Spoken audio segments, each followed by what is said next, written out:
What's Beyond, o melhor do teu departamento num podcast. Aqui convidamos alunos, investigadores e professores numa conversa informal sobre física e muito mais. Sejam bem-vindos ao podcast do Physic Hub.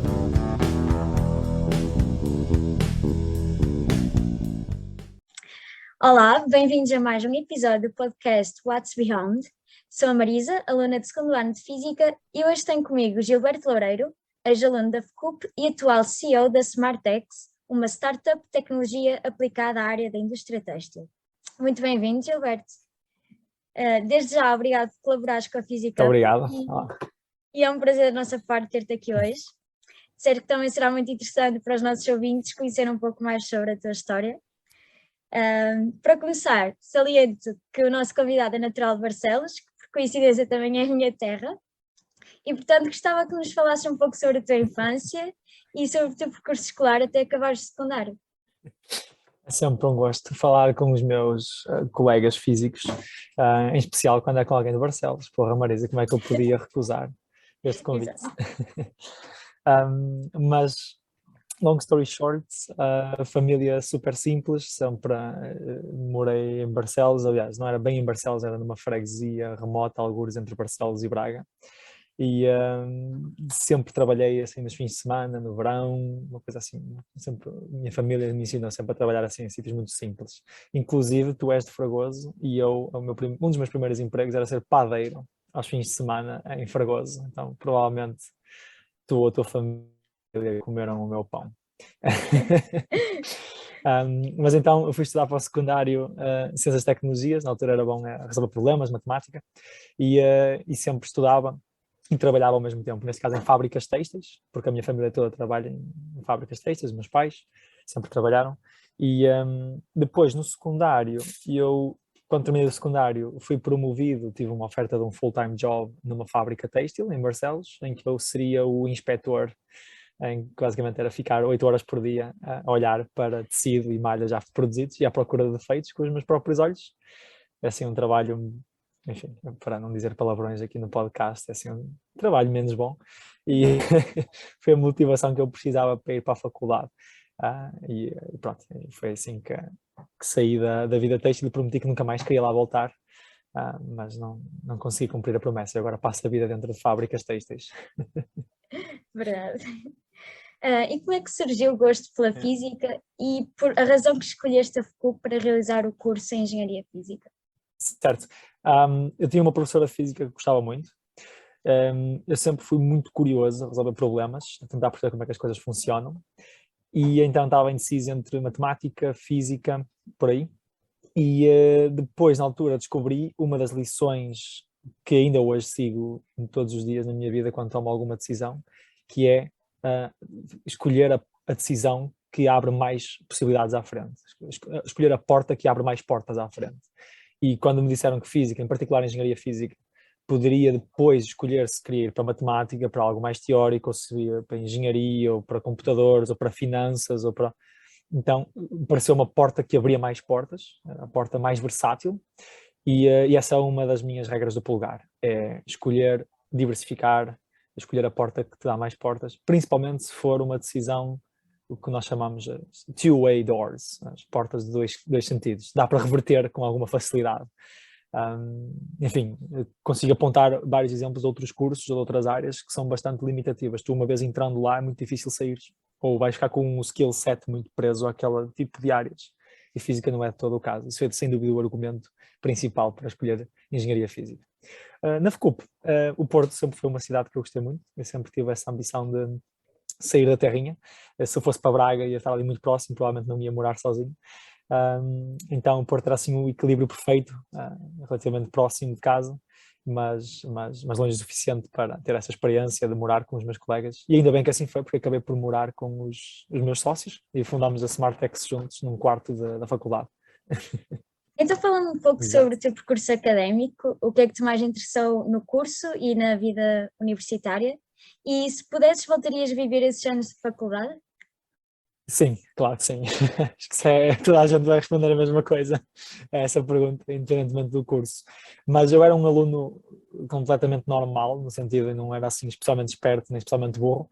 Acho que estava na média e sempre fui fazendo as cadeiras. Agora, eu sempre tive um medo muito grande de falhar, porque sempre tive a fábrica têxtil aqui no background. Se eu falhar no curso, vou ter que voltar para trabalhar nas fábricas têxteis. Então isso dá-me uma motivação especial. Então, na altura, eu acho que do meu ano de Engenharia Física fui o único aluno que fez os 5 anos sem chumbar a nenhuma cadeira. Não particularmente brilhante, mas pelo menos nunca falhava. Era sempre o objetivo. Depois, mais no quarto, quinto ano do mestrado, é que comecei a ter mais interesse pela parte de negócio, business, empreendedorismo, muito ligado à tecnologia. E nesses anos, no quarto e quinto ano, eu tinha vários negócios em paralelo, para além de fazer o curso. Eu dava explicações, fazia um dinheirão a dar explicações, tinha depois um esquema não só dava explicações, mas geria umas equipas de explicadores e eu organizava explicações para eles. Tinha assim várias negociatas, mas foi mais ali no quarto e quinto ano. Também começámos a aprender a programar, a fazer coisas mais interessantes com aplicabilidade real na indústria, no mundo. E depois, again, por causa dessa nossa regra do polegar de abrir as portas que abrem mais portas, no quinto ano decidi ir para a FEP, fazer o mestrado, fazer um minor em finanças, para me dar também essas valências mais de business, empreendedorismo, empresas, gestão, soft skills, que eu particularmente admiro, o pessoal da FEP. Acho que eles têm muitas atividades extracurriculares que ajudam a desenvolver outros skills que não só técnicos. Então também foi baseado nesse argumento das portas que abrem mais portas, que fui fazer o mestrado para a FEP. E tens assim alguma cadeira ou um conjunto de cadeiras que te interessaram mais no curso? Sim, sem dúvida.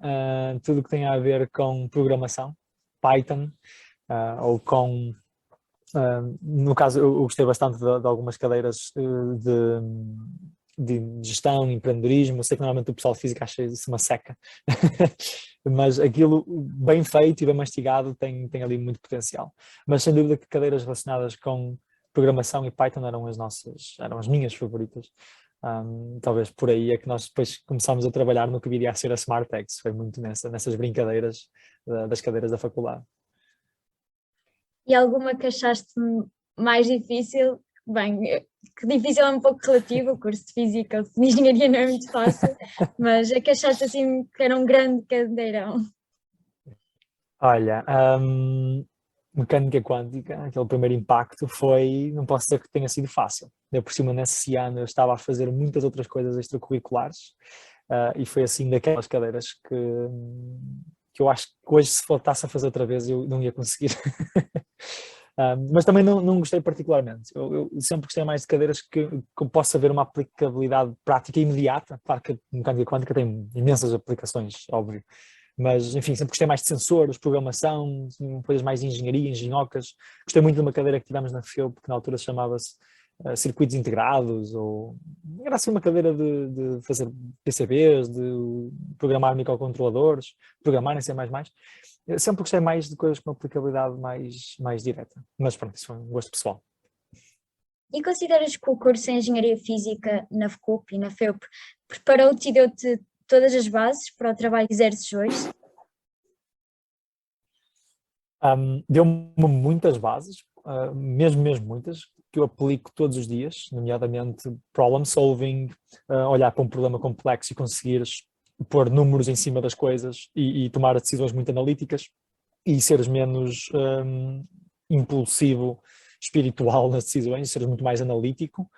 Nesse sentido, acho que esta costelada de físico é brutal. Claro que acho que não há nenhum curso na faculdade que prepare alguém para criar uma empresa que cresça assim nesta ordem de grandeza. Nós em 2 anos fomos de 3 pessoas a 30 e continuamos a crescer.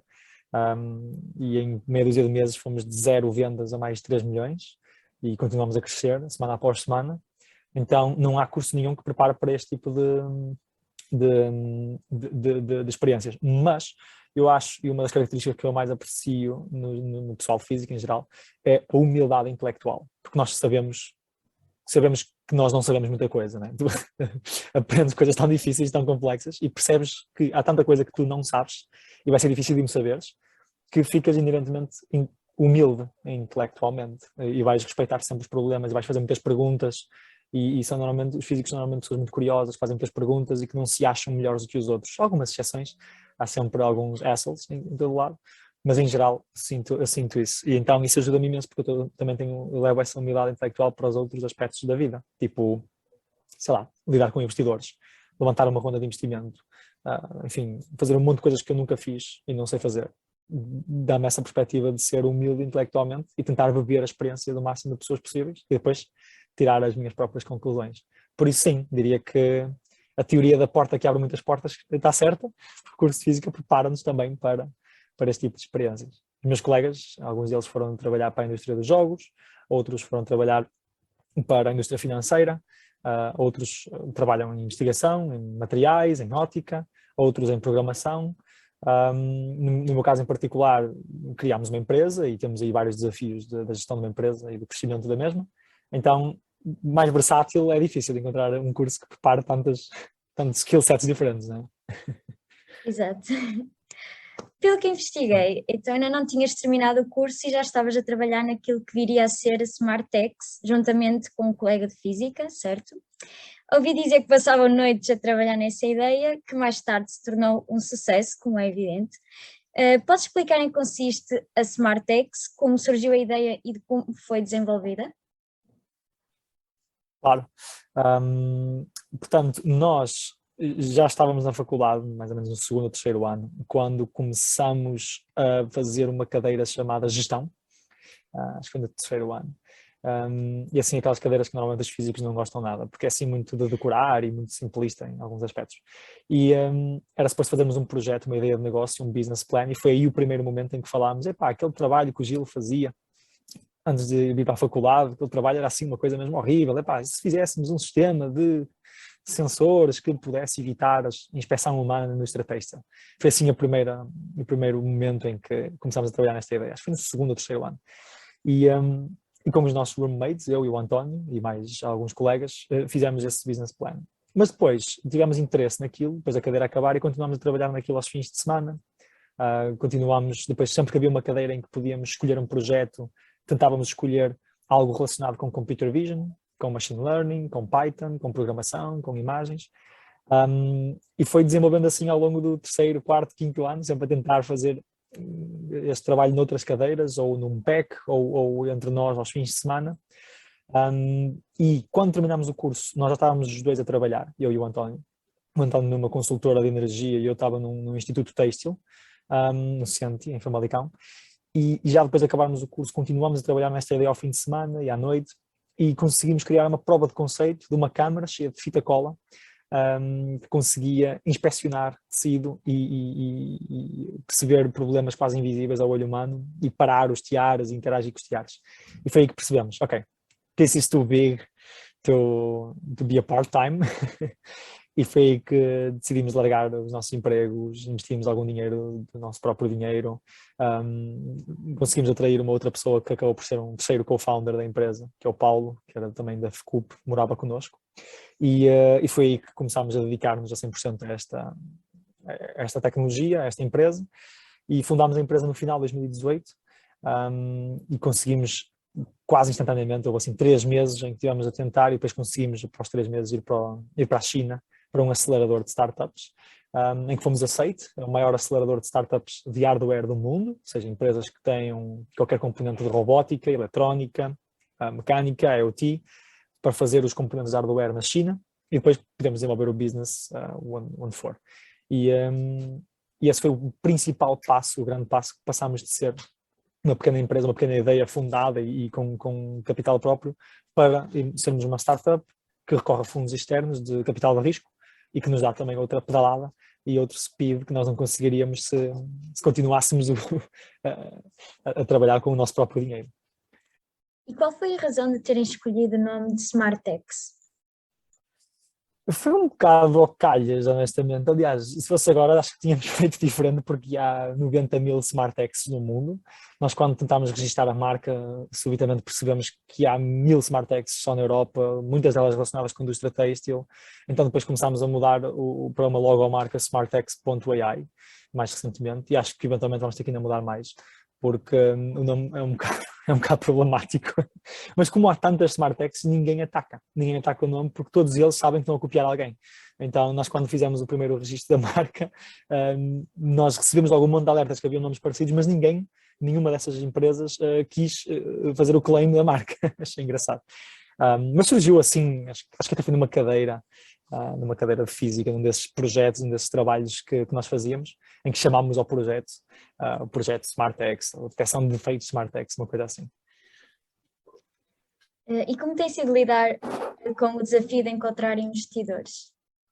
Olha, inicialmente era complicado porque nós não tínhamos nada, só tínhamos slides a apresentar o que queríamos fazer.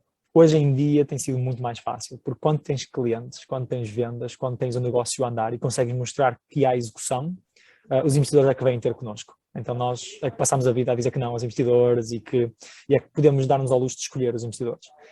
Mas há uns anos atrás não era assim, era ao contrário. Então nós não tínhamos nada, tínhamos só uma ideia, estávamos a tentar convencer as pessoas que era uma ideia grande o suficiente para ser um multi-billion dollar business.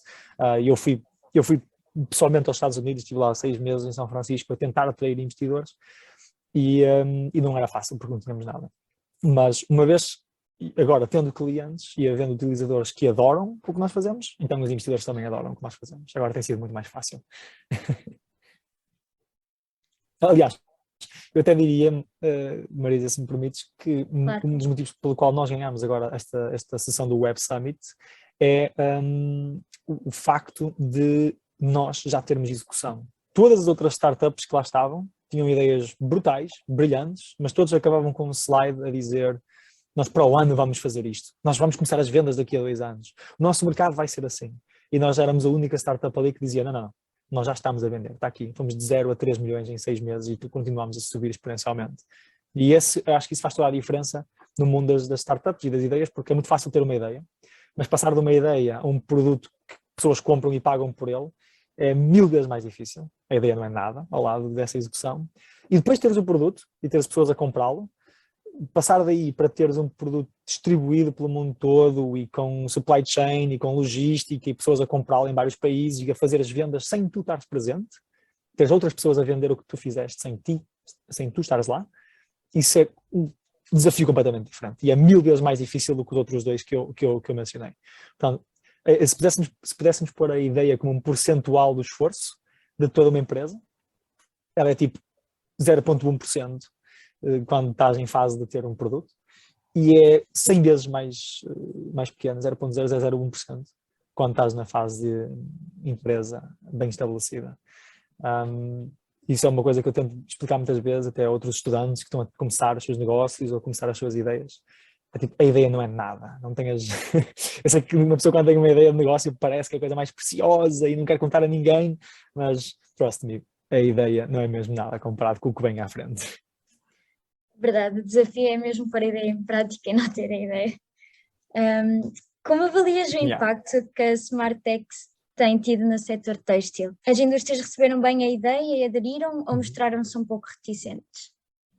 Toda a gente super reticente. Os nossos clientes, ainda por cima, vêm normalmente de um background muito tradicional, em que não investem em tecnologia, são normalmente negócios familiares, não, é uma indústria pouco sexy, não há muitos engenheiros, nem muitas pessoas formadas na indústria. Então toda a gente foi super cética. Até as fábricas que parecem as mais inovadoras foram super céticos e foi mesmo difícil. E é preciso ter mesmo tough skin aqui, porque ouvires over and over, vários meses seguidos a dizer isto não vai funcionar, isto é impossível, isto não vai funcionar, não vais conseguir porque aquele defeito é invisível ao olho nu, ou porque a máquina tem uma característica qualquer, e ouvires isto durante anos, toda a gente a dizer isto não vai funcionar, é mesmo difícil. Nós é que somos, enfim, muito, diria, resilientes e persistentes para conseguir passar à frente disso tudo e mostrar-lhes que funciona. E é sem dúvida uma das coisas que me dá mais gosto hoje em dia, é ver clientes nossos, fábricas, que nunca acreditaram nesta ideia e agora usam o nosso sistema dia e noite e não conseguem viver sem ele. E vem a tecnologia realmente a impactar os seus processos. Isso é delicioso. Quanto ao impacto que estamos a criar na indústria têxtil, pouca gente sabe, mas a indústria têxtil é uma das mais poluentes do mundo. As confecções têm assim, uns 10 a 15% de scrap rate, ou seja, a cada 10 t-shirts uma vai para o lixo. Portanto, a roupa toda do mundo é pelo menos 10 a 15% mais cara por causa deste problema. Então, o impacto que nós criamos ao reduzir o desperdício, logo desde o início, na tricotagem e tecelagem, é brutal. Nós, em meia dúzia de meses, conseguimos já poupar quase 10 milhões de litros de água, enfim, centenas de quilos de CO2 e um monte de outros recursos. Nós temos até um programa a fazer tracking disso. Nós já poupamos quilos de malha suficientes que dariam para produzir 300 mil t-shirts que seriam defeituosas e iriam para o lixo. Então é brutal quando estamos a trabalhar num projeto que é aliciante, que é desafiante, que é novo. Somos os primeiros a fazer isto no mundo inteiro. Não há um chinês, não há um americano, não há ninguém a fazer isto. Não há concorrência, e é então. brutal quando sabemos que somos os primeiros. Não há concorrência e estamos os primeiros a chegar lá e conseguimos criar um impacto desta ordem de grandeza. É mesmo delicioso. Por acaso confirmo que a indústria têxtil é mesmo uma das mais fluentes. Eu própria já trabalho desde pequena em part-time no verão, em pequenas confecções também, tal como tu, e o que me fazia muita confusão é ver uma peça com um pequeníssimo defeito já ser deitada fora, ou assim, fazia muita confusão. Portanto, a tecnologia da Smartex é mesmo uma ideia revolucionária no que toca a reduzir o impacto da indústria têxtil no ambiente. Exatamente. Então, quais são as ambições e projetos que tens para o futuro da empresa e da tua equipa? Bem, nós estamos agora na segunda fase do que eu mencionei, né? Há as 3 fases de criares um negócio épico, que é a ideia, depois é o Product Market Fit, que é quando faz as primeiras vendas, e depois é o Growth, e nós estamos agora a entrar na fase de Growth. Então, a nossa ambição a curto e médio prazo é crescer a empresa e conseguir passar para esta fase de growth e conseguimos vender para todos os países do mundo, termos todas as marcas de moda a suportar a nossa expansão. Nós neste momento já contamos com algumas muito importantes, a Gucci, a Balenciaga, a Adidas, a C&A, a Calvin Klein, Tommy Hilfiger, entre outras. Então estamos a tentar criar este ecossistema, esta infraestrutura com as marcas de moda e com os nossos investidores de todas as fábricas têxteis do mundo serem fully controlled, produzirem com 0% de defeito e terem tudo super 100% inspecionado e traceable. Desculpa, estou a misturar alguns termos em inglês, já não falo português há algum tempo. Mas então, esse é o nosso objetivo a curto e médio prazo. A longo prazo, nós também conseguimos perceber que este problema é transversal a outras partes da indústria e até a outras indústrias, como papel, plástico, metal, indústrias rolo a rolo, essencialmente. Portanto, também temos esse ângulo aberto para podermos crescer para outras verticais e para outras indústrias, mais a longo prazo. Bem, passando agora a uma parte mais pessoal, digamos, como CEO que és, tens a oportunidade de viajar em trabalho e à procura de investidores, e sei que estás constantemente a ir de país em país, e embora sejam viagens de negócios, acabas sempre por experienciar novas culturas e conhecer novos backgrounds. Fala-nos então desta e de outras vantagens de ser empreendedor, mas também das desvantagens que isso implica. Acho engraçado que toda a gente olha para esse lifestyle como se fosse cheio de vantagens. Epá, este gajo está sempre a viajar e a conhecer pessoas novas e sempre em eventos e assim deve ser uma coisa mesmo brutal. Mas desde que nós começámos a empresa, agora está a começar a mudar, mas desde que nós começámos, as viagens para mim significam, por exemplo, dormir na mesma cama com os meus 2 sócios para pouparmos dinheiro no hotel. Okay. Ou comer a comida mais barata na China e andar um mês com diarreia. Então é este tipo de cultura que nós estamos a experienciar, ok? Não é aquele lifestyle que se vê nos filmes dos CEOs e dos jatos privados e não sei o quê, muito longe disso. Claro que é muito fixe porque quando estás a morar com os locais num lifestyle simples, em Airbnbs ou assim, acabas por te ligar ainda mais às pessoas e vives como eles. Eu este ano passei mais tempo na Turquia do que em Portugal. Eu morei em Istambul, até comecei a aprender a língua e fiz alguns amigos lá, e isso é fixe, para networking e para cresceres, e até porque quando sais fora da zona de conforto é quando estás realmente a aprender e a crescer pessoalmente. Assim, nós tivemos, acho que praticamente 1 ano na China, e nós para poupar dinheiro não vinhamos a Portugal, porque os aviões eram caros, então ficámos 1 ano na China lá, só nós. Então tínhamos que ter todo o lifestyle lá, ir ao cabeleireiro lá, cozinhar lá, fazer essas coisas todas lá. Tínhamos aulas de mandarim, enfim, tem essa parte boa de viver como um local e aprendes muito e cresces muito, mas não é não é essa utopia que as pessoas pensam que é de andar na business class de avião, muito pelo contrário. Quanto ao lifestyle de CEO em si, eu ainda estou a aprender, eu tenho muito que aprender, ainda tenho muita pedra para partir, mas a coisa que mais me está a surpreender até agora é a parte da solidão da coisa, ok? É tipo, tens de ser tu a tomar decisões que ninguém quer tomar, tens de ser tu a decidir coisas que, se aquilo não vai dar certo, as pessoas vão te responsabilizar, porque ultimately tu vais ser a última palavra das decisões, apesar de eu tentar me rodear e estar sempre acompanhado por pessoas que sabem mais do que eu nas áreas, tu ultimately vais ser sempre a pessoa responsável.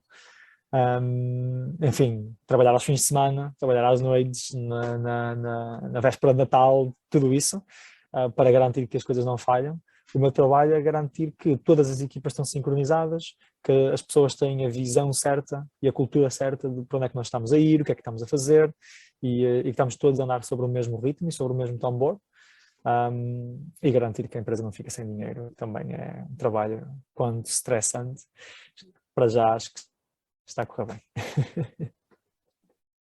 Fala-nos do desafio de ter de trabalhar em equipa e de gerir uma equipa.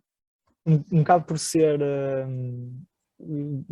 talvez por vir do background de física, e eu sei que nada sei, sei que sou um ignorante em um monte de aspectos, eu tento sempre rodear-me com os diretores da empresa, que são sempre pessoas muito mais experientes do que eu. O nosso diretor de vendas é uma pessoa muito experiente, com mais de 20 anos de experiência, a nossa diretora de operações tem mais de 15 anos de experiência, então são assim pessoas que sabem bem o que estão a fazer e que me podem ensinar a mim. Então isso é super importante. E o meu trabalho é muito à volta de, através destas pessoas que estão mais próximas, dos diretores, garantir que está tudo sincronizado, que as vendas estão sincronizadas com a produção, está sincronizado com a supply chain, está sincronizado com a engenharia, com as features novas e com muita comunicação para o resto da equipa. Nós usamos ferramentas, por exemplo, Notion.so, que é uma ferramenta fundamental para trabalhos com equipas remotas. Usamos o Loom, usamos o Pitch.com, usamos, enfim, Slack, WhatsApp, outras ferramentas todas. Mas somos uns nerds digitais. Estamos constantemente a olhar para o telemóvel ou para o computador e a fazer o trabalho muito rápido usando essas ferramentas digitais para garantir que temos um passo acelerado, independentemente da equipa estar dispersa ou todos no mesmo escritório. Isso é brutal. Uma das coisas que eu invisto particularmente muito tempo é em educação das pessoas que trabalham com a SmartX. Então nós trazemos muitas vezes, às sextas-feiras temos sempre uma reunião geral em que é uma formação de alguém, ou é alguém interno que dá uma talk sobre uma tecnologia em particular, ou trazemos algum expert de fora para ensinar algum tópico em particular. Enfim, é uma coisa que eu sou bastante paranoico, é as pessoas não podem parar de aprender. Quando estás num sítio em que já não estás a aprender nada, estás no sítio errado. Então é algo que eu sou particularmente paranoia. Tiveste ou tens algum hobby que gostasses de partilhar connosco? Sou um bocado aborrecido. A minha vida é um bocado só trabalho de casa. Às vezes jogo futsal, gostava de jogar mais. Eu jogava na equipa da FCUP. Também eu. Mas era algo que gostava de jogar mais. A sério? Futsal? A sério? Também na equipa da Nós FCUP. somos 2 Barcelos. Verdade. Muitas coincidências. Era algo que gostava de fazer mais. Mas, again, por exemplo, esta questão de estar sempre a viajar e passar 2 dias na Turquia, 2 dias em Itália, 2 dias na Alemanha, 2 dias em Amsterdão, 2 dias na China, também não é fácil teres assim rotinas de grupo, de desportos e assim. Por isso não consigo jogar tanto como gostava. Mas assim, a coisa que me deixa irrequieto quando penso é futsal. Sim, acredito. Também sinto mesmo. Durante o tempo da faculdade, estas explicações, como referiste, achas que esta experiência te ajudou de alguma forma na tua personalidade ou no método de trabalho? Sem dúvida. E recomendo a toda a gente que conseguir ou que se sentir à vontade para o fazer. Eu sei que é uma tarefa assim um bocado mais para os extrovertidos, de certa forma, mas para os introvertidos também é excelente para desenvolver alguns soft skills, porque tens que aprender a improvisar. Muitas vezes vais estar a ensinar coisas que tu não sabes muito bem, já não te lembras. Tens que aprender a comunicar, preparar as aulas, fazer a multitasking.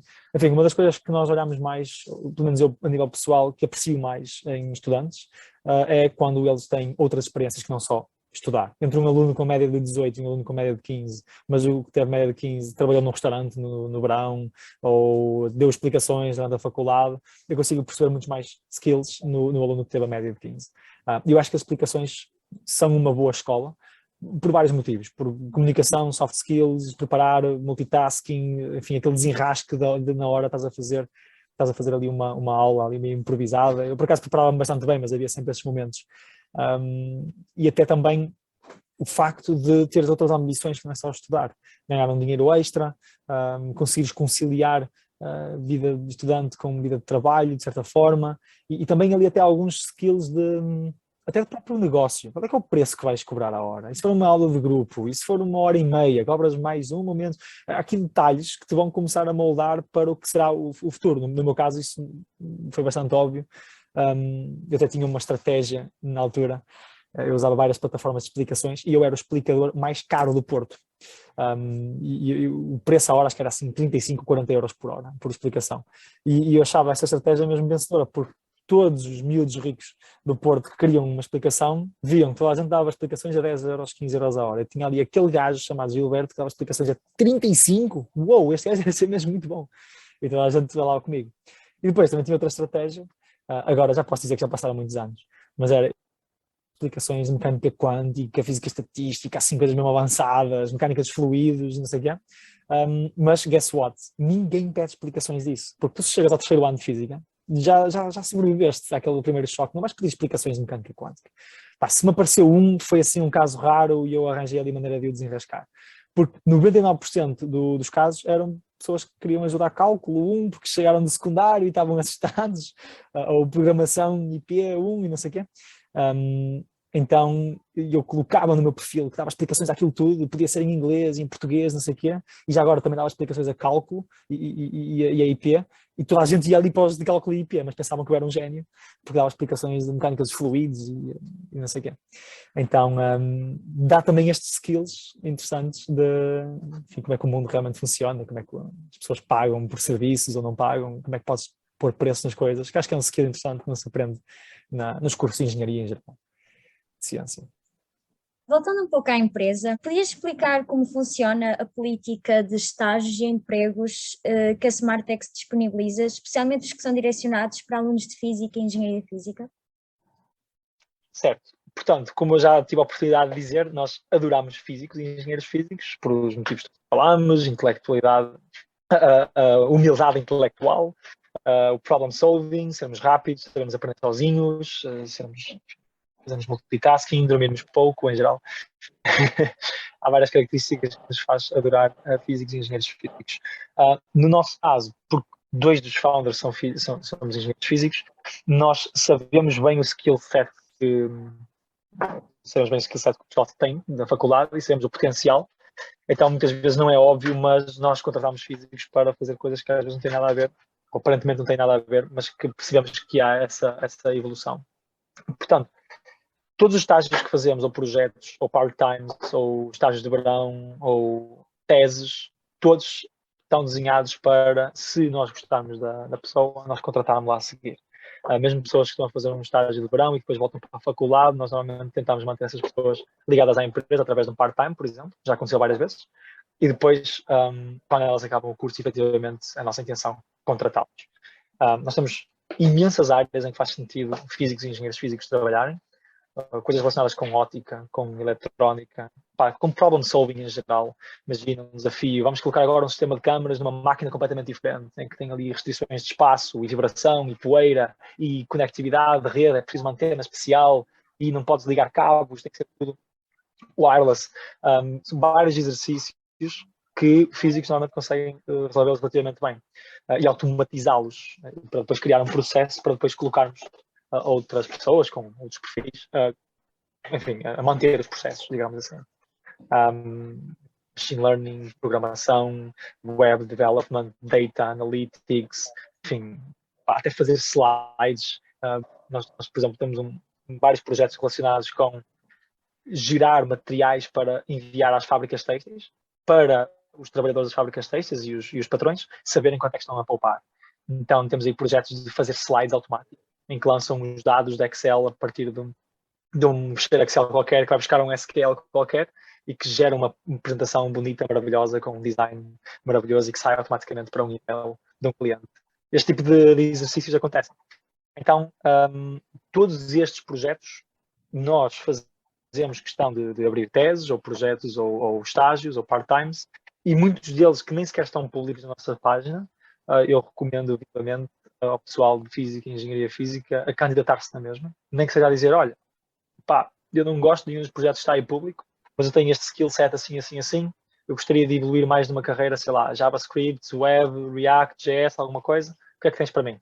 Normalmente nós conseguimos arranjar alguma coisa para o pessoal.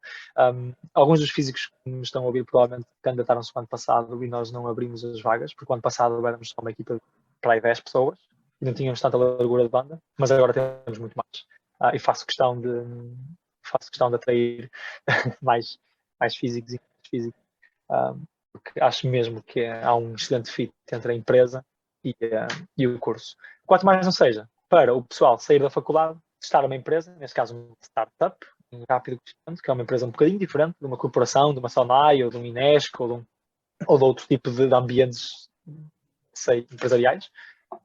Quanto mais não seja para descobrirem que não gostam e para voltarem para a academia ou para irem para uma empresa, uma corporação ou algo mais estruturado. Mas é um conselho que eu tenho sempre para as pessoas, é tentem tudo enquanto podem, enquanto somos novos, enquanto temos compromissos, temos uma família para manter, porque é aquela questão das door of two ways. Nesta fase, todas as portas que nós escolhemos são praticamente todas two-way doors. Temos 20 e poucos anos, podemos fazer uma decisão horrível e depois, se for fácil voltar atrás, que é o caso, mais um estágio, não pagas nada, até recebes uns trocos e se não gostares, pronto, voltas para trás. Desde que deixes boas relações, claro, nos locais onde passas, que também é um bom conselho de manter. Mas então, nós, na política da empresa, nós fazemos sempre os estágios com a perspectiva de contratar e não só para encher estágios, fazer trabalho normal e depois virar para o próximo ano. Não fazemos isso. É uma ótima oportunidade para alunos da área da Física, em particular da FCUP. Sem dúvida. Só para completar, a questão de, por exemplo, de alguém trabalhar no verão no McDonald's ou num café da terrinha ou whatever, mostra logo um conjunto de características do sistema operativo dessa pessoa que são super interessantes. Porque essa pessoa não está só preocupada em fazer o que lhe pedem. Dá sempre a 110%, 120%. Faz um bocadinho mais do que deve.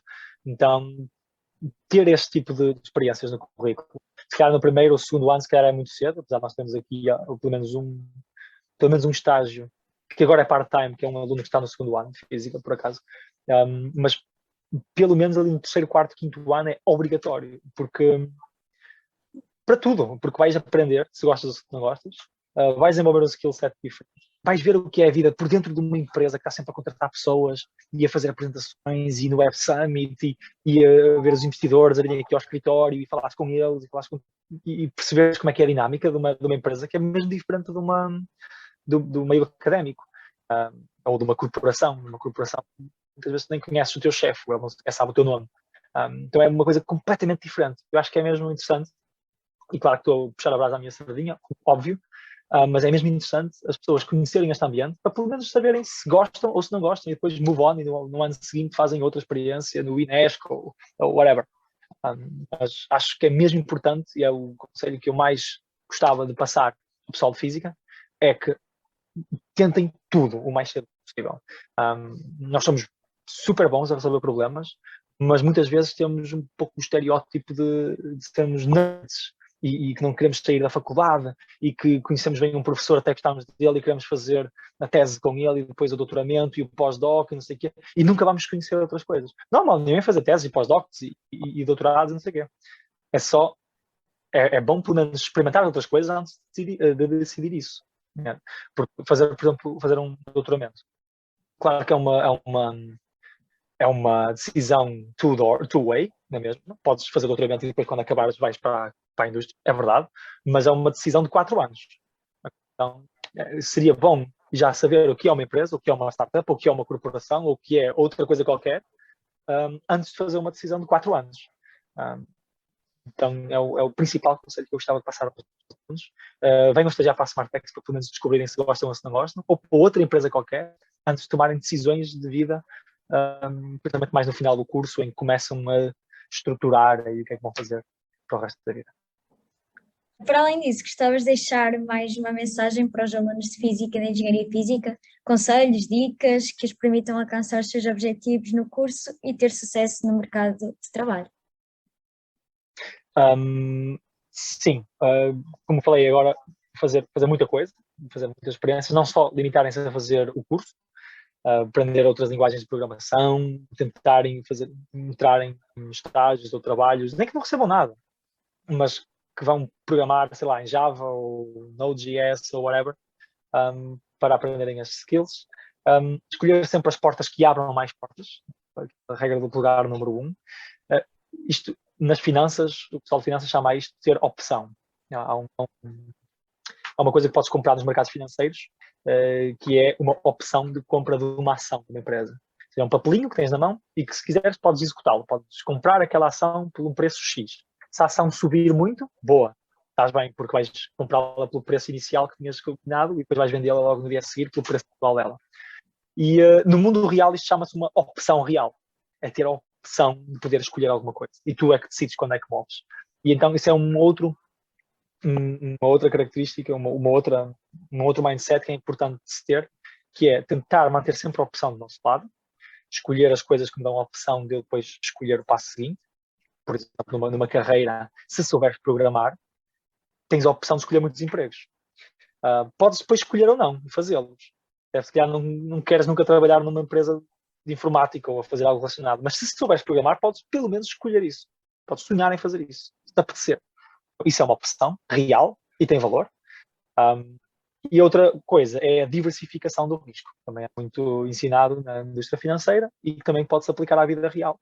Que é não contar só com uma única carreira, ou não pôr os ovos todos na mesma cesta, né? Diversificar, ter a opção de poder trabalhar em várias indústrias, se esta falhar, posso ir para aquela, ou, enfim, até na vida em geral, ter várias fontes de rendimento nesta fase da vida, ainda é muito cedo para falar disso, mas vamos ficando mais velhos, começamos a pensar nisso, em ter várias fontes de rendimento, se quer comprarmos umas ações, temos um plano de reforma, temos que dar uma casa para alugar, estudantes ou whatever, enfim.